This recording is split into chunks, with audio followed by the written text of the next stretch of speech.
guys! So tomorrow marks the day when you can start to use your 2018 Hobonichi Weeks. So I thought I'll present 7 ideas on how you can use the weekly layout in the Hobonichi Weeks.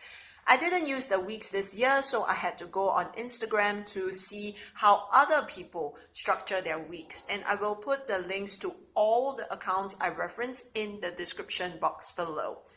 If you see your idea in the video but I didn't reference you, please let me know in the comments section.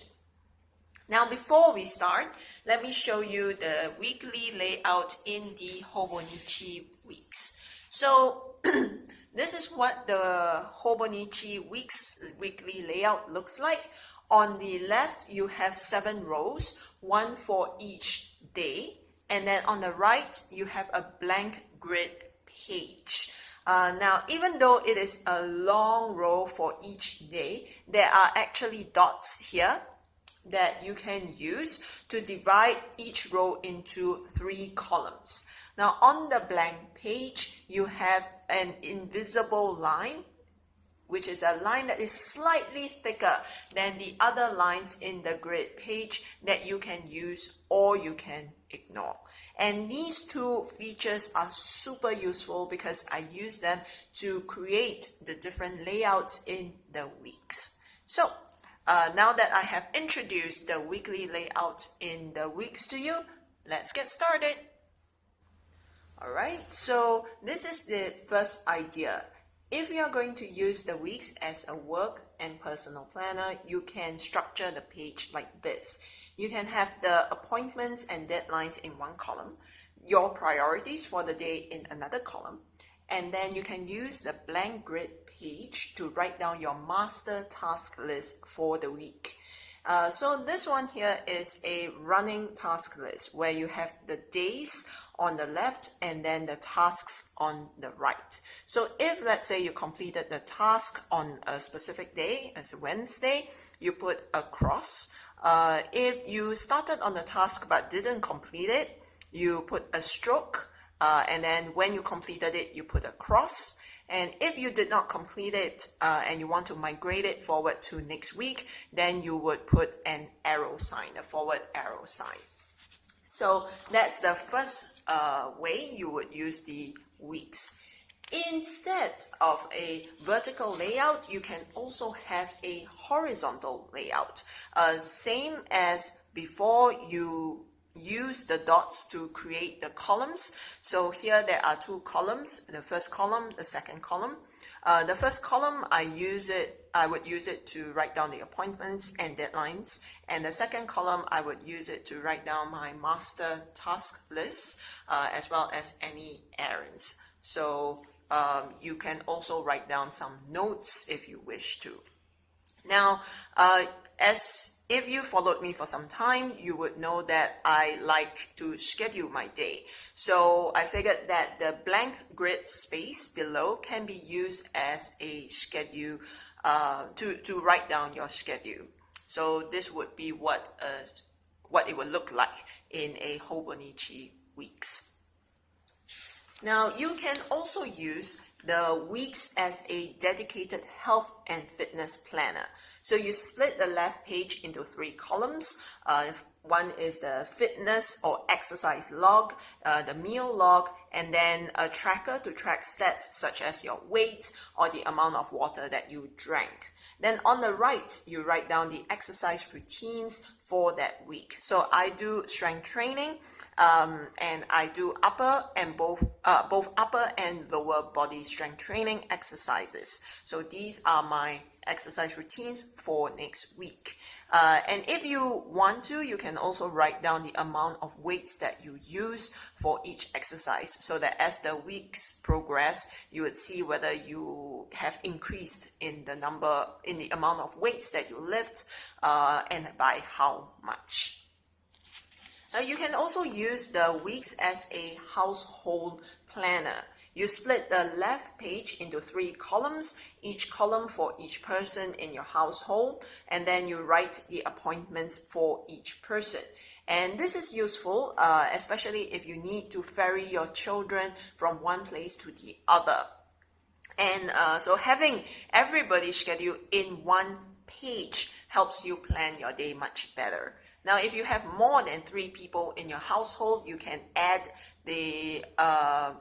more columns using the blank grid page. But if you only have 3 people, then you can use this page for additional household related tasks such as cleaning, meal prep, grocery shopping, and any upcoming activities or events for the family. Now, you can also use the weeks for journaling, right? So on the left, you can have a gratitude log, and then a small space for doodling. And then on the right, you can write down the date and then a emoticon to indicate how well that day went. So this went really well. I was angry on this day, and then I was content on this day, and so on. Then you use this space to journal.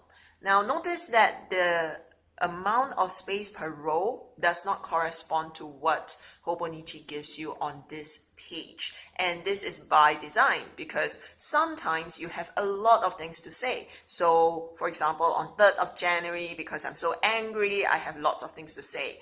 But then on the 6th of January, maybe I didn't have time, so I didn't write anything. So this allows you to modify the amount of space that you need for your journaling for each day, right? If you are using the weeks as a notebook to capture your thoughts, ideas, and tasks on the go, then you can use the left side to capture day-specific tasks, and the right side for more general things like general tasks, ideas, thoughts, projects, things like that. Then once you get to your main planner, so for me, my main planner is the Hobonichi cousin. So once you get to your main planner, you can transfer your tasks to your main planner. Now finally, and this is what I actually intend to use the weeks for, you can use the weeks to write down notes about what you are reading. So recently I realized that I've been reading my books without really reflecting on what I'm reading, and I really want to change that. So I'm going to use the space here to write down what I've learned in my reading that day. I don't read a lot every day. I mean, for my work, I read a lot, but outside my work, I don't read all that much.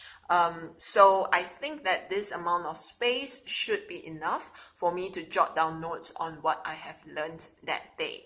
Then I'm going to use this page to write my reflections. So maybe after a week of reading that book, I might have some thoughts on how to tie all of these things together, or to tie my knowledge with what I've read with my knowledge, my psychological knowledge, or other things.